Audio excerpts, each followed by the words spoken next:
Assalamualaikum warahmatullahi wabarakatuh. Selamat berjumpa dengan saya Ustaz Hemat di channel yang terbaru ini. Pada kesempatan ini saya akan menjelaskan perbedaan antara mahram dan muhrim. Bagi kalian yang belum paham, ya, apalagi yang tidak peduli dengan bahasa Arab, silakan tonton penjelasan berikut ini.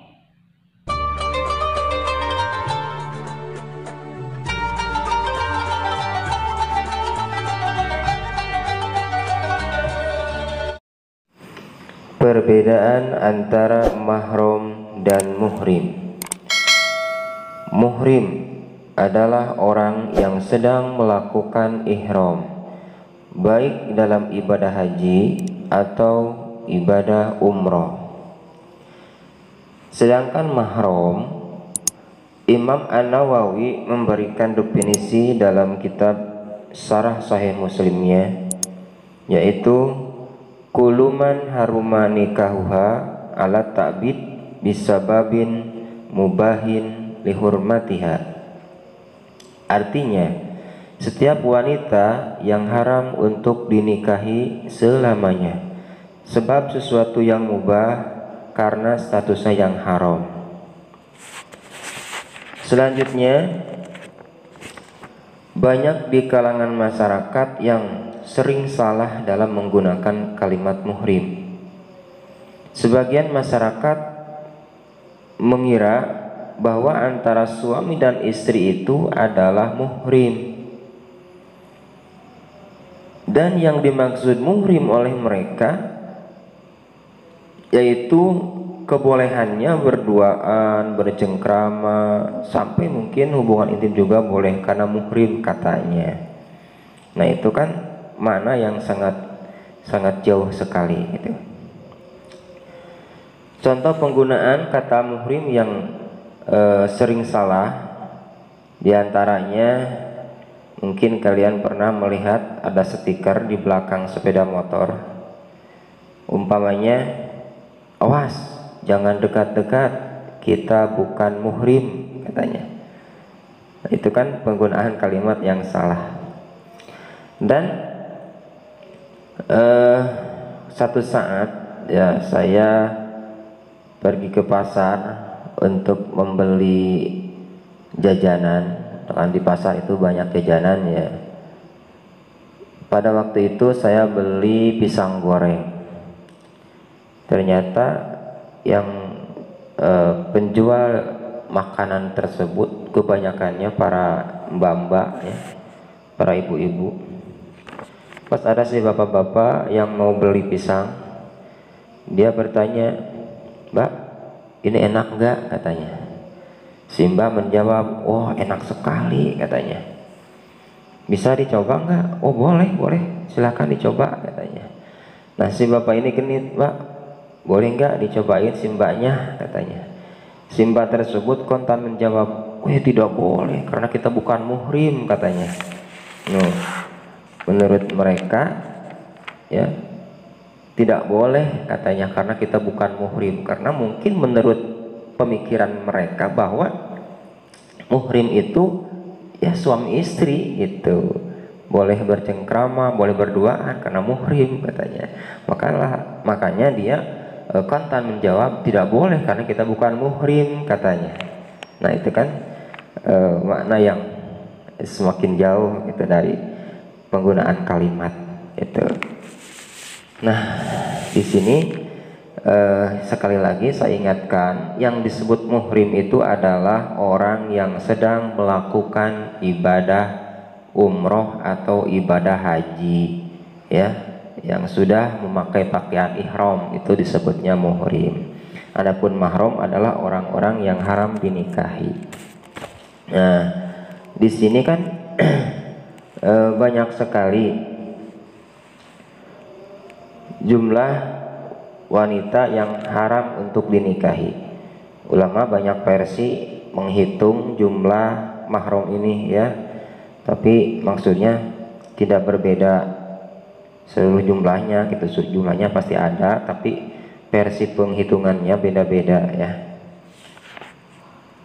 Di antaranya 7 orang haram dinikahi dengan sebab nasab, ya.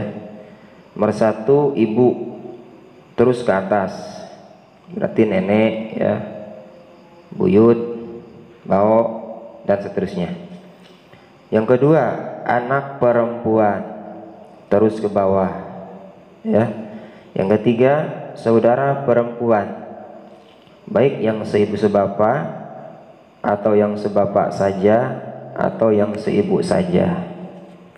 Yang keempat saudara perempuannya ibu alias bibi atau uwa dari jihad ibu, ya, yang disebut bahasa Arabnya kholah. Kemudian yang kelima saudara perempuannya bapak, ya, bibi atau uwa dari jihad bapak, bahasa Arabnya ammah. Kemudian yang keenam anak perempuannya saudara laki-laki atau yang disebut keponakan, ya. Yang ketujuh anak perempuannya saudara perempuan, itu juga sama namanya keponakan, ya. Selanjutnya ada 2 orang yang sebab menyusui, ya, haram sebab menyusui, yaitu yang pertama ibu yang menyusui, ya, kita bukan ibu yang melahirkan, tapi ibu yang menyusui, itu menjadi mahram. Kemudian saudara perempuan sesusu, ya, itu bukan saudara nasab tapi saudara sesusu, seperti antara Zaid dan Maryam, itu ajnabi, ya, orang lain, tapi dia pernah menyusu ke salah satu ibu misalkan, ya. Nah itu maka jadi saudara sesusu, sepersusuan. Kemudian ada 4 orang yang haram dinikahi dengan sebab musyaharah, ya, kalau istilah Fathul Mu'in itu musyaharah istilahnya, yaitu musyaharah itu permantuan, yang mana di sini termasuk di sini ibu tiri dan anak tiri nantinya, ya. Yang pertama ibunya istri atau biasanya mertua. Kemudian yang kedua anak tiri, ya, yang ibunya telah diduhul. Kemudian yang ketiga istrinya bapak yang bukan ibu kita, ya, istrinya bapak berarti ibu tiri. Kemudian yang keempat istrinya anak laki-laki kita alias menantu, gitu. Nah selanjutnya ada 2 orang yang mahram tapi tidak takbid, ya. Berarti yang tadi disebutnya mahram mu'abbad, mahram yang selamanya, ya. Kalau yang 2 orang ini tidak selamanya, yaitu saudara istri kita yang disebut saudara ipar, ya, gitu, ya, disebut saudara ipar. Itu termasuk mahram, tapi mahramnya tidak takbid, tidak selamanya. Artinya selama kita bersatu dengan istri kita, maka saudara istri kita itu termasuk mahram, tapi mahramnya mahram goir mu'abad. Artinya sewaktu-waktu apabila istri kita diceraikan kemudian habis iddahnya, atau sewaktu-waktu kalau istri kita meninggal, nah maka boleh kita menikahi saudara istri kita, yang disebut kalau istilah kita itu naik ranjang atau turun ranjang. Kemudian yang keduanya bibinya istri kita, nah, itu juga sama. Jadi